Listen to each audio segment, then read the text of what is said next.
Hi everyone, welcome to English academy. I am Mitul और आज मैं लेके आई हूँ एजुकेशन यानी कि शिक्षा से रिलेटेड कुछ फ्रेजल वर्ब्स के बारे में डिस्कशन करने के लिए। अब फ्रेजल वर्ब्स होते क्या है, मैं एक बार फिर से आपके लिए रिपीट कर देती हूँ। जब भी हमारे प्रेपोजिशन और वर्ब को मिला के एक नया वर्ब बनता है यानी कि एक्शन वर्ड बनता है जिसका ऑल टुगेदर एक नया मीनिंग होता है, वो हमारे फ्रेजल वर्ब्स होते हैं। हम ऑलरेडी अपनी पिछली वीडियो में क्लोथिंग यानी कि पहनावे से रिलेटेड फ्रेजल वर्ब्स डिस्कस कर चुके हैं और अगर आपने वो वीडियो नहीं देखी है तो उसका लिंक हमारे डिस्क्रिप्शन बॉक्स में है, आप वो लिंक क्लिक करके वीडियो देख सकते हैं। तो चलिए शुरू करते हैं एजुकेशन यानी कि शिक्षा से रिलेटेड कुछ फ्रेजल वर्ब्स के बारे में जानने के लिए। तो पहला जो फ्रेजल वर्ब है दैट इज बी इनटू, और बी इनटू का मतलब होता है टू बी इंटरेस्टेड इन, यानी कि किसी चीज में इंटरेस्ट लेना या रुचि रखना। तो इसका एक एग्जाम्पल है आर यू इनटू रीडिंग, क्या तुम्हें रीडिंग में इंटरेस्ट है। और याद रखिएगा जब भी हम इनटू या बी इनटू फ्रेजल वर्ब का यूज कर रहे हैं तो हम बी का यूज नहीं करेंगे, सिर्फ इनटू का यूज करेंगे। तो in this case it will be are you into reading, are you into writing, are you into poetry, यानी कि किसी चीज की जब हम रुचि रखते हैं तो उसका फ्रेजल वर्ब होता है be into. The next phrasal verb is take up, और इसका मतलब होता है स्टार्ट डूइंग न्यू एक्टिविटी। जब हम कोई एक नई चीज की शुरुआत करते हैं तो उसका फ्रेजल वर्ब होगा टेक अप। और इसका एक एग्जाम्पल है when did you take up painting, तुमने पेंटिंग की शुरुआत कब करी।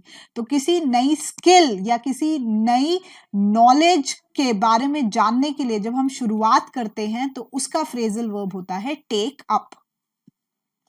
The next phrasal verb is fall behind, और इसका मतलब होता है to make slow progress than others. दूसरों के कंपैरेटिवली जब हम थोड़ा पीछे चलते हैं speed wise, result wise, performance wise, तो उसके लिए हम जो फ्रेजल वर्ब यूज करते हैं that is fall behind.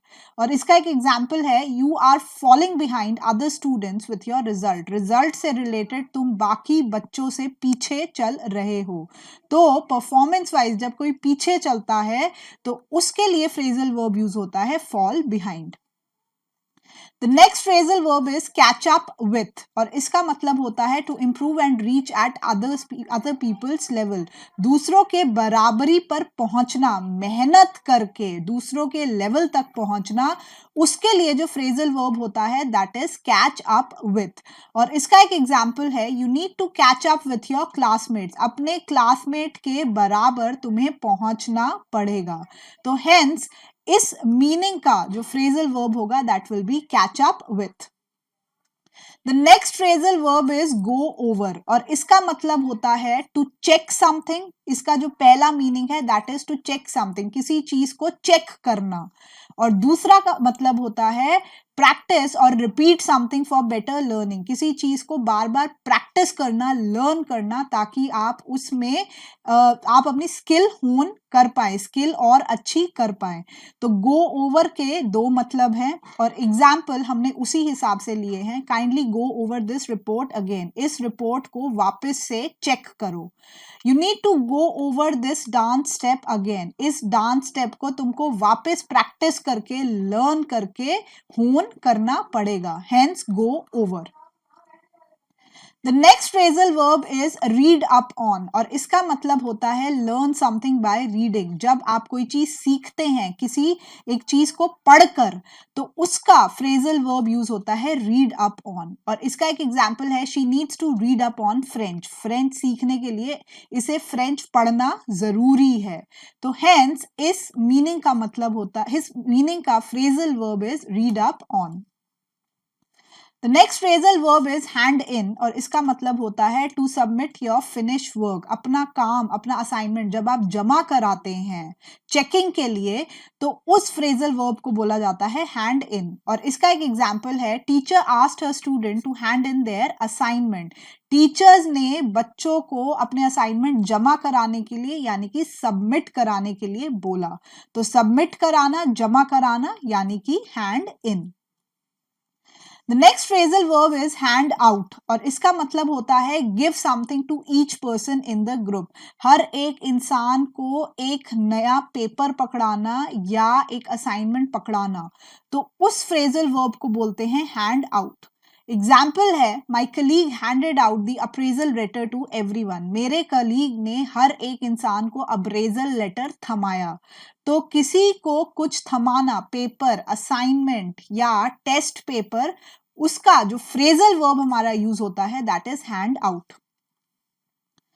The next phrasal verb is copy out और इसका मतलब होता है राइट एग्जैक्टली द सेम, यानी कि नकल करना या हूबहू लिख देना. और इसका एक एग्जाम्पल है he tried to copy out his answer sheet in exam. उसने उसकी आंसर शीट की कॉपी करनी चाहिए या नकल करनी चाहिए. तो नकल करने का जो फ्रेजल वर्ब है that is copy out. Next phrasal verb is drop out और इसका मतलब होता है to quit from the school. School छोड़ देना यानी कि पढ़ाई छोड़ देना. तो पढ़ाई छोड़ने का phrasal verb is drop out. और इसका एक एग्जांपल है Sam is a high school drop out. Sam जो है उसने हाई स्कूल से पढ़ाई छोड़ दी थी. तो पढ़ाई छोड़ना means drop out. Now let's do some practice question जहां पे हमें एकदम करेक्ट फ्रेजल वर्ब्स लगाने हैं. तो पहला है Bob has copied out taken up a new assignment. Bob ने एक नया असाइनमेंट लिया. तो उसका जो फ्रेजल वर्ब यूज होगा that will be taken up. So it will B Bob has taken up a new assignment. I am be into drop out cursive writing these days. मैं आजकल cursive writing में रुचि रख रहा हूँ. तो रुचि रखने का जो phrasal verb होगा that will be into. So it will be I am into. हम be नहीं लगाएंगे इसमें. I am into cursive writing these days. The reason for you to hand out fall behind is lack of concentration.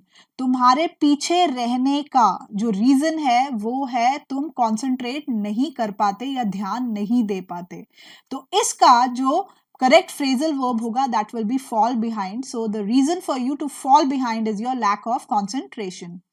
Ram needs to copy out, catch up with the speed of other students. Ram को दूसरे बच्चों की बराबरी पे आना है, उनकी speed की बराबरी पे आना है. तो इस केस में जो हमारा फ्रेजल वर्ब यूज होगा that will B catch up with. So Ram needs to catch up with the speed of other students. One needs to read upon, hand out books in order to learn a language. एक भाषा को जानने के लिए पढ़ना बहुत जरूरी है. तो इस केस में जो हमारा phrasal verb यूज होगा that will be read upon. So one needs to read upon books in order to learn a language. The principal personally drop out, hands out report cards every year. हर साल principal बच्चों को personally आके एक एक बच्चे को report card देती है. तो इस केस में जो हमारा फ्रेजल वर्ब यूज होगा that will be hands out. So the principal personally hands out report cards every year. My father is a copy out drop out from high school. मेरे पिताजी जो है वो हाई स्कूल के बाद पढ़ाई छोड़ चुके थे. तो इस केस में जो हमारा फ्रेजल वर्ब यूज होगा that will be drop out. So it will be my father is a drop out from high school. We don't have time for research. Let's hand in copy out topper's assignment. हमारे पास research का time नहीं है, चलिए topper का assignment नकल कर लेते हैं या कॉपी कर लेते हैं. सो इन दिस केस जो हमारा फ्रेजल वर्ब यूज होगा that will be copy out. So it will be we don't have time for research, let's copy out toppers assignment. Students should hand out their assignments on time. बच्चों को अपने assignment time से submit कराने चाहिए या जमा कराने चाहिए. तो जमा कराने का जो फ्रेजल वर्ब है that is hand in. So it will B students should hand in there assignments on time. One should take up the challenge with zeal. हर किसी को बिल्कुल मोटिवेशन के साथ चैलेंज लेना पड़ेगा.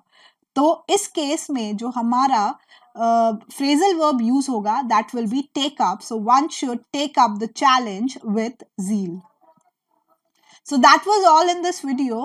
And for more such interesting updates, hit on the bell icon.